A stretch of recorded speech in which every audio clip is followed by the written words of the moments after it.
Vimos na última pregação sobre Êxodo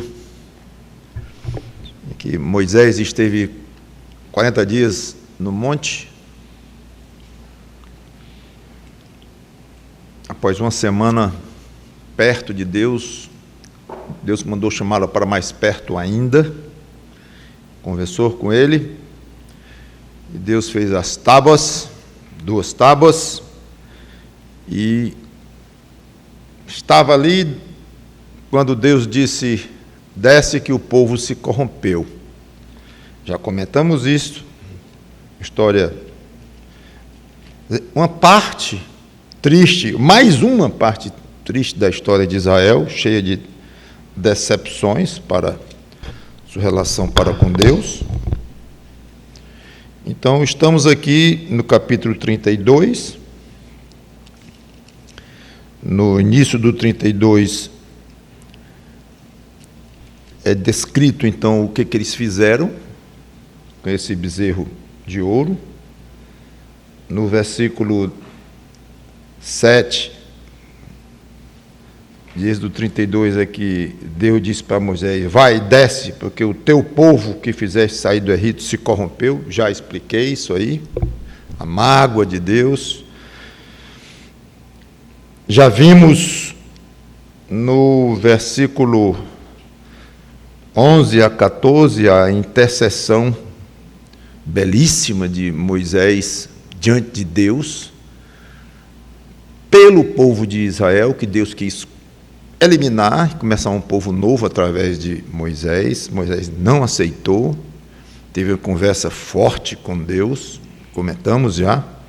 Então, começamos aqui no versículo 15, agora, que diz assim, Êxodo 32 e 15, e voltando-se desceu Moisés do monte, com as 2 tábuas do testemunho nas mãos, tábuas escritas de ambos os lados, de um e de outro lado estavam escritas. As tábuas eram obra de Deus. Também a escritura, ou a escrita, era a mesma escritura de Deus, esculpida nas tábuas. Ouvindo Josué a voz do povo que gritava, disse a Moisés: há alarido de guerra no arraial. Respondeu-lhe Moisés: não é alarido dos vencedores, nem alarido dos vencidos, mas alarido dos que cantam é o que ouço. Vamos orar. Santo Deus, nosso bom Pai, obrigado por este tempo. Obrigado pelo aprendizado da Tua palavra, contínuo, dia após dia, até chegarmos à Tua presença. Ainda vamos continuar aprendendo agora de uma forma completamente diferente, muito mais plena, muito mais completa. Ajuda-nos a entender algumas coisas, tirar lições e crescer em Cristo. É em nome dele que nós te pedimos e te agradecemos de antemão. Amém. Então Moisés desce, aqui fala que Josué achava que era um grito, um barulho de guerra. De onde é que saiu Josué? É bom lembrar que Josué subiu com Moisés ao monte, só os 2, e logo depois que fala que Josué foi com Moisés, Josué some de cena. Diz que uma nuvem cobriu Moisés e tal, e dali para frente, e Deus chamou Moisés para mais perto dele, tudo isso que eu acabei de falar, Josué sumiu. Então, Josué ficou em algum lugar ali, no monte. A partir de um certo ponto, tudo indica, Moisés foi só. Então, quando estava retornando, Moisés volta a se encontrar com Josué para descerem o monte os 2 juntos, da maneira que subiram os 2 juntos, 40 dias antes. Então é daí que veio Josué, que não estava lá embaixo, estava lá em cima, no monte, em algum lugar, e não sabia o que estava acontecendo lá embaixo, e diz: tem guerra lá embaixo. O barulho ali embaixo, de longe, lá no pé do monte, onde o povo estava, Josué ouviu um barulho alto, um ruído, essa coisa de guerra. Aí Moisés esclarece: não é guerra não, Josué, não tem vencido aqui, não tem vencedor, isso aí é farra. É o que ele quer dizer aqui, quando ele coloca aqui. O que eu estou ouvindo é cântico, estão cantando. Quando ele disse aqui, no 18, mas alarido dos que cantam é o que ouço. Então o povo já estava aqui devidamente comemorando, e eu já comentei isso também, e disse que o povo se alegrou, e se alegrou certamente, com certeza ligado com orgia e com adoração a ídolos, que muitas vezes já era automaticamente associado com sensualidade, imoralidade e tudo mais. Então estavam na farra, aqui, com um jeito de adoração aos deuses. É algo muito chocante para nós, mas é a realidade. Então, é curioso que Josué ouve uma coisa, pareceu algo para ele, e Moisés disse, não tem nada a ver com isso. Pode parecer, mas não é. Esse barulho aqui é cantoria, lá embaixo. Como é que Moisés sabia e Josué não sabia? Porque Moisés era mais inteligente? Não. Moisés era mais espiritual? Moisés tinha um ouvido melhor? Josué estava com o ouvido ruim, não sabia mais distinguir os sons direito? Não. Deus havia dito a Moisés, essa é a resposta. Lá no versículo 7. Disse o Senhor a Moisés, vai, desce, porque o teu povo que fizeste sair do Egito se corrompeu. Então Moisés sabia simplesmente porque Deus lhe havia dito. Só. Parece algo tão simples, tão elementar, que dificilmente nós iríamos tirar uma lição daqui. Mas tem. Quer saber interpretar as coisas da vida, da realidade, da história remota, passada, ou de poucos séculos atrás, ou de décadas atrás, ou de hoje, que é muito mais difícil interpretar, porque está em evolução a história de hoje. Claro, quanto mais longínquo fica, mais fácil fazer uma avaliação mais panorâmica, mas uma das grandes dificuldades de todo crente é ter discernimento para entender as coisas do tempo, olhar não com sabedoria total, completa, não, mas ter uma noção, não ser ingênuo, ou mesmo não sendo ingênuo, mais inteligente, ser ignorante das coisas reais que estão acontecendo e entende tudo errado. Não é tão simples entendermos as coisas. É e não é, porque, deixa eu me explicar, é simples porque a solução é exatamente aqui à nossa frente. Quer saber como interpretar as coisas, a realidade da vida, entender corretamente, responder a certas questões, se posicionar de uma maneira sábia, simplesmente esteja informado do que Deus diz. Algo mais simples do que isso, eu não sei. Esteja informado do que Deus diz.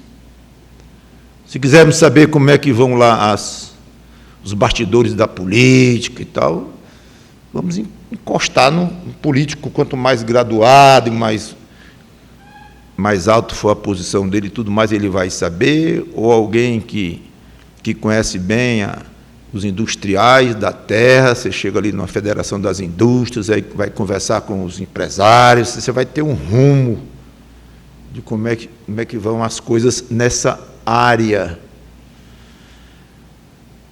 Deus é o Criador, dono de tudo. Este sabe das coisas. Então, quanto mais eu puder saber, ouvir de Deus o que Ele tem a dizer, melhor. Alguns recorrem talvez a visões, sonhos, coisas que Deus utilizou realmente no passado e pode até se utilizar hoje, Ele utiliza isso do que Ele quer, mas não é o normal, não é o cotidiano. O normal são duas vias que Deus se utiliza para nos informar das coisas. Primeira, as Escrituras, a Bíblia, o que está revelado ali é o que Deus pensa, o que Deus diz, o que Deus programa, o que Deus avalia, o que Deus aprova, o que Deus condena, está ali.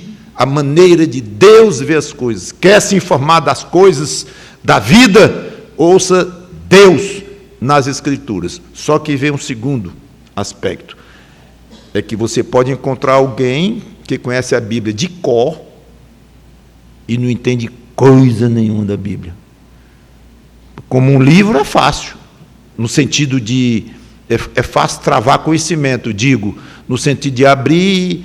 Eu conheci pessoas descrentes, depois se converteu essa pessoa, mas sabia a Bíblia, trechos de cor, e não era crente, coisa nenhuma, mas gostava, achava bonito, e tinha uma memória inteligente, e memória fotográfica, e decorava setores inteiros da Bíblia, e quando falava comigo sobre a Bíblia, tudo errado.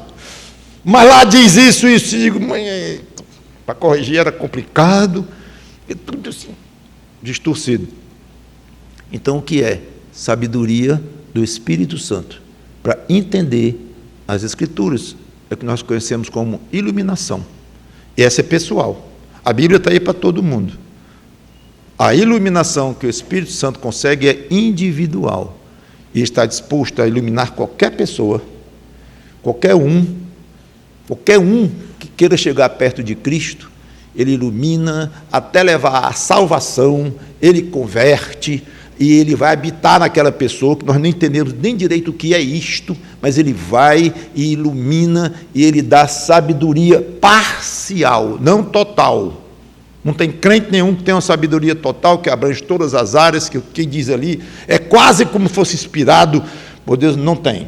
Infelizmente, quanto mais a gente estuda os grandes cristãos, os líderes de reformas e tudo mais nós vemos falhas enormes, grosseiras e tudo mais, é verdadeiros gênios em algumas áreas das Escrituras mesmo, e corajosos e tudo mais, falhando aqui, falhando ali, às vezes em termos morais, inclusive.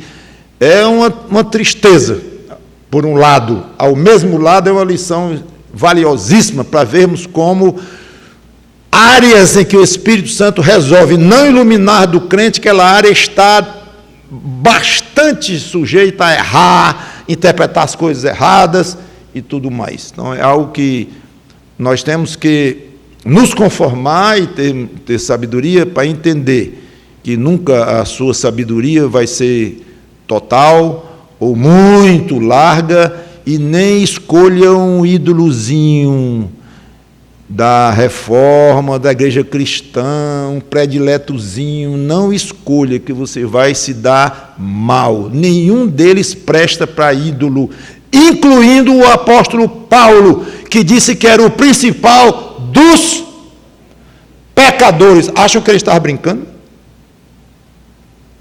Se Paulo era o principal dos pecadores, quem era Calvino?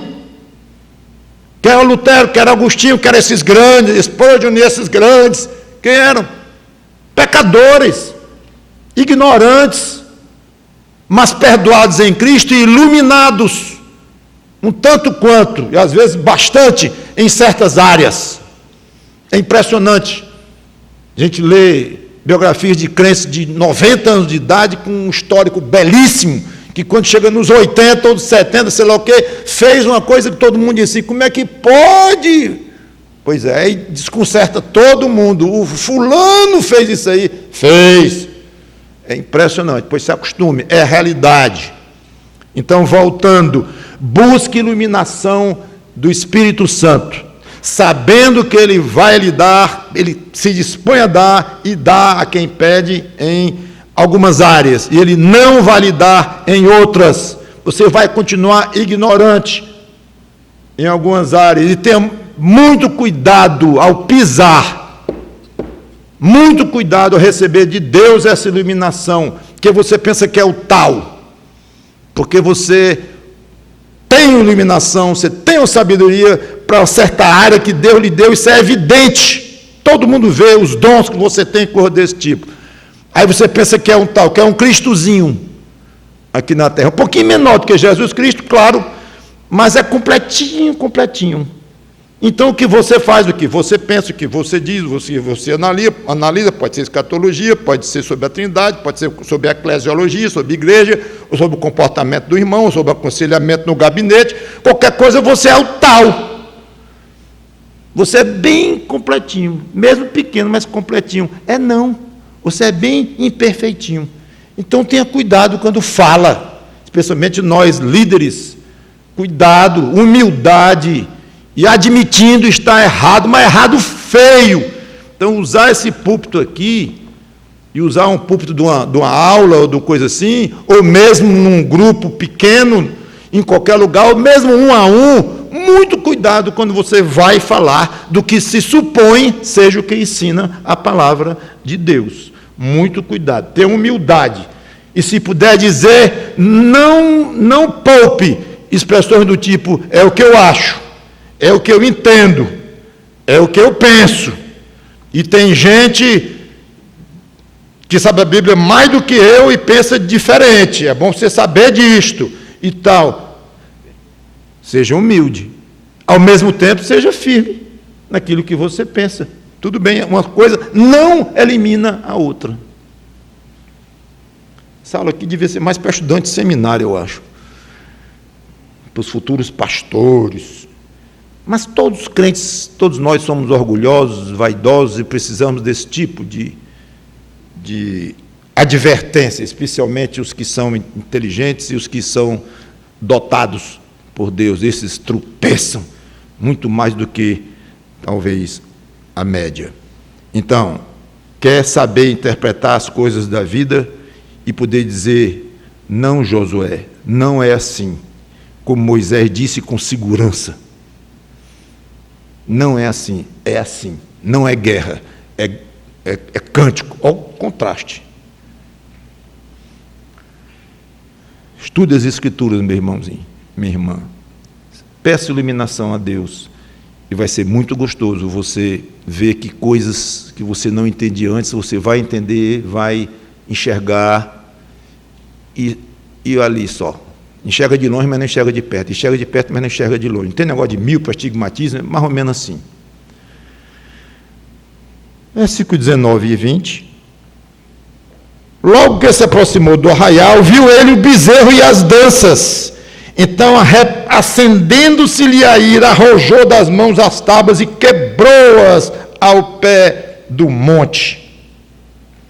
E pegando no bezerro que tinham feito, queimou-o e o reduziu a pó, que espalhou sobre a água e deu de beber aos filhos de Israel.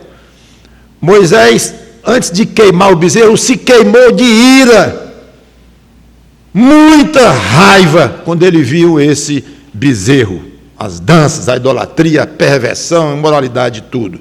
E toma duas atitudes drásticas. Primeiro, quebra as tábuas, indicando, penso eu, que o povo não era digno delas. Equivale hoje a alguém ver um grupo de pessoas com a Bíblia aberta, pretensamente estudando a Bíblia e tal, mas misturando com coisas muito ofensivas a Deus, chega lá e rasga a Bíblia. É equivalente, aliás, o que Moisés fez é muito mais forte do que isto, porque essa Bíblia aqui foi impressa numa gráfica.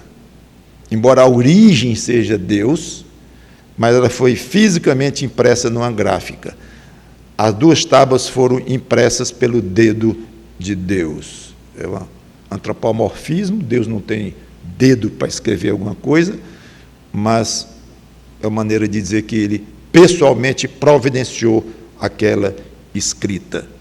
Então é muito mais forte. Mesmo assim, para nós, já é meio pesado. Você ter coragem de chegar e rasgar uma Bíblia e jogar no chão, jogar no lixo. Não é em desrespeito à Bíblia, não. Claro. Mas é dizer assim, você não merece isso. Se você não merece, se separe dela e não use não. Você não tem nada a ver com Bíblia. É isso que ele quis dizer. Dizer e fez, ele quis expressar, tudo indica que isso mesmo. Foi exatamente assim como ele queria. Curioso é que Deus não disse: Moisés, desce, que o povo já se corrompeu lá embaixo, me dê essas tábuas.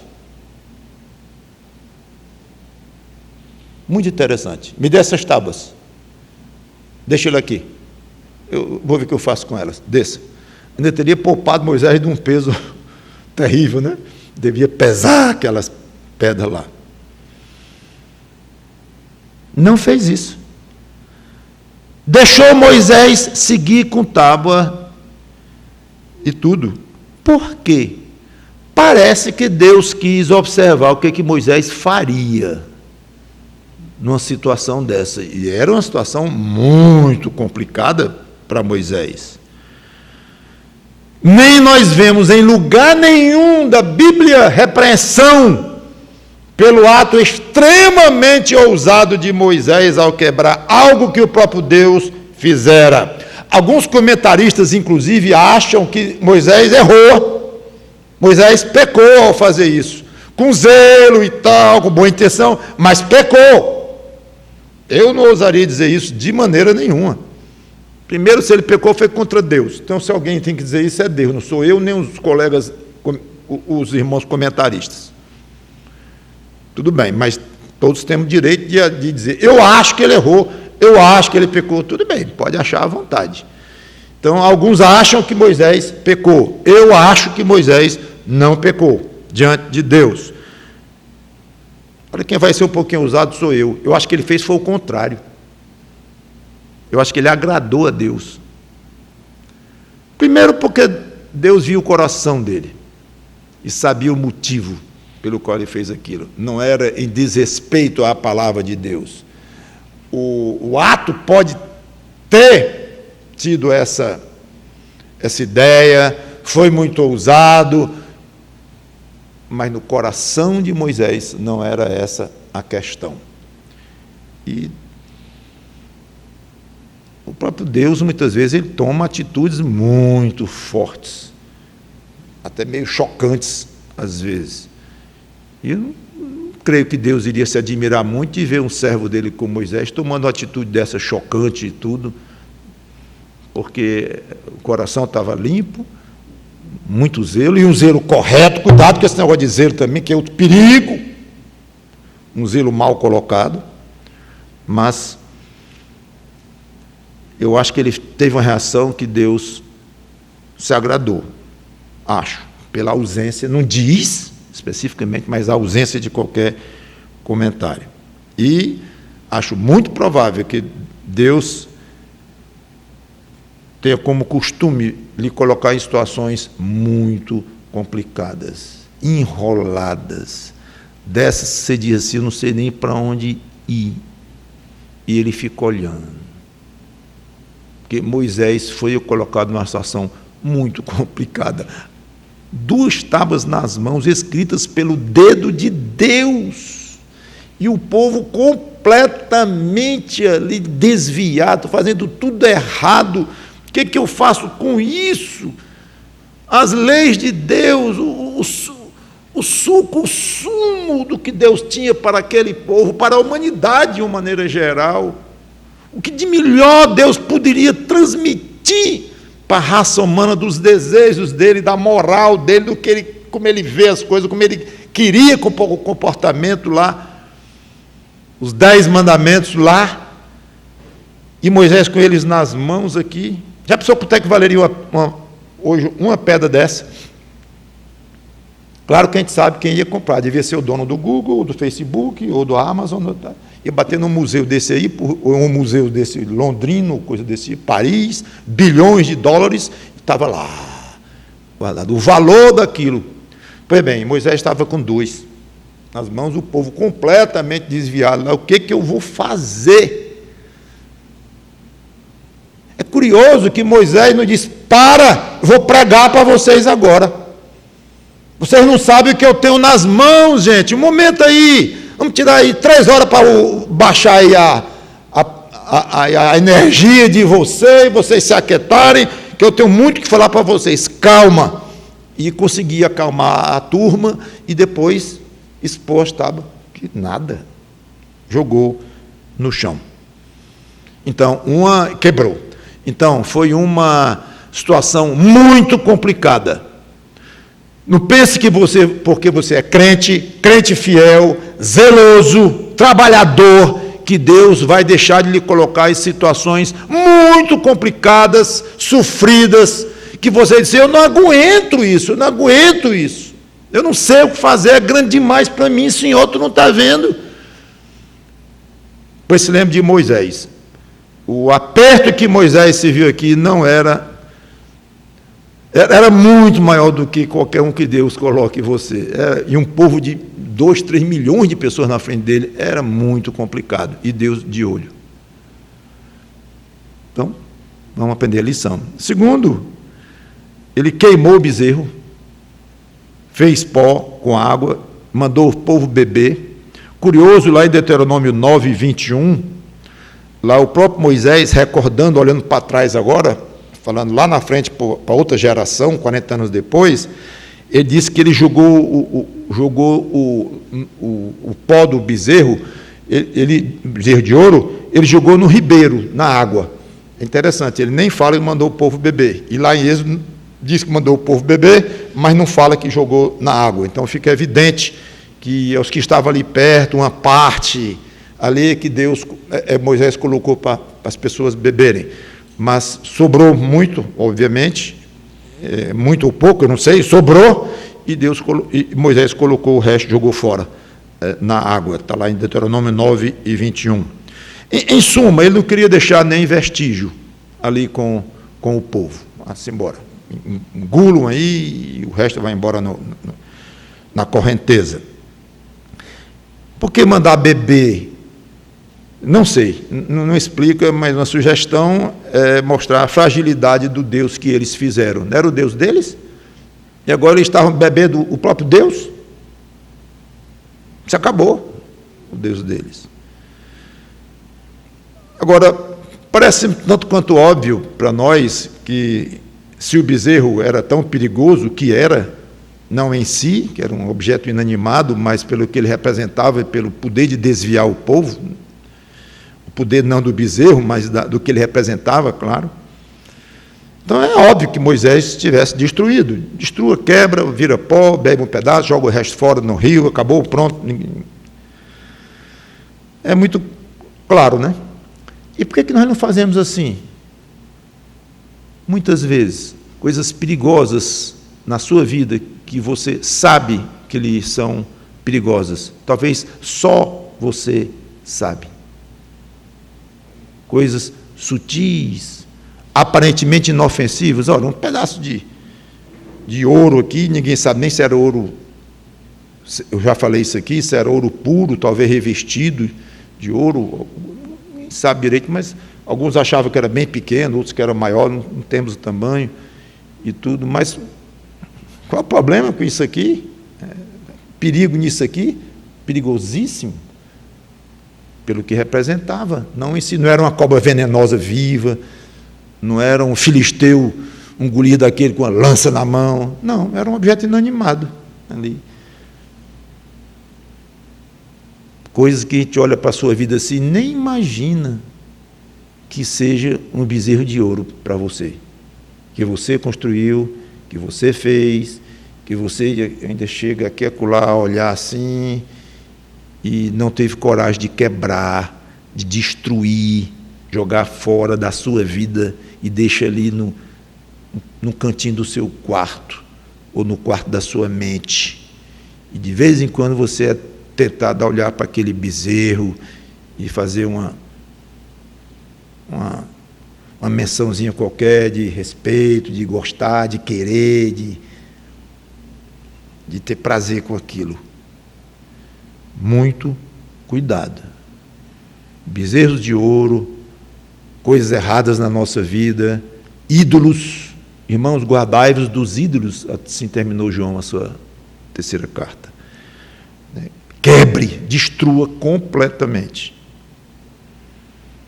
Versículo 21, vou deixar para comentar na próxima pregação em diante, que é uma cena muito triste, quando Moisés aperta o próprio povo, começando com o irmão dele, irmão de sangue, Arão, né? Uma cena triste, mas absolutamente correta, necessária. É triste, mas eu vou comentar isso na outra pregação. Nem tudo que é triste é errado nós fazermos.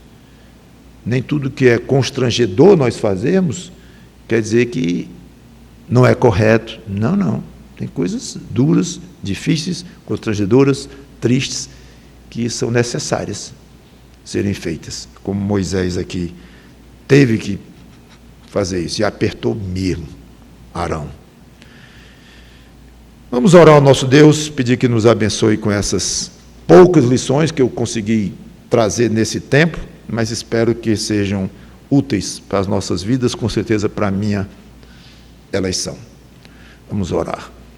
Obrigado, Senhor Deus, pelas reflexões, pela calma do ambiente, pela serenidade e tranquilidade. Obrigado por podermos refletir nestas coisas e aprender deve ser o nosso grande objetivo, ouvindo de Ti, da Tua palavra, diretamente ou já devidamente passando por mentes de pregadores, de escritores e tudo mais, mas com cuidado de sabermos discernir o que é a Tua palavra pura, e pedimos iluminação do alto. Sabemos que não vamos ter totalmente, não vamos dominar todas as áreas do conhecimento humano, nem da teologia, nem dos Teus ensinos. Algumas áreas vão ficar bem nebulosas para nós ainda, enquanto para o outro irmão é muito mais clara. E algumas áreas nós vamos ver com clareza, e o irmão não tanto. E esse equilíbrio, esse conjunto de diferenças de visões e capacitações de entendimento, certamente é o Teu propósito, até mesmo para nos exercitar no amor cristão, na paciência, na largueza, na humildade e tudo mais. Sempre nos dobrando à Tua palavra, mesmo que não entendamos completamente, mas sabendo reconhecer que ali é a Tua palavra, e vemos os nossos limites, respeitá-los e jogar aos Teus pés o que não entendemos bem. Em nome do Senhor Jesus Cristo, pedimos essas coisas e Te agradecemos. Amém.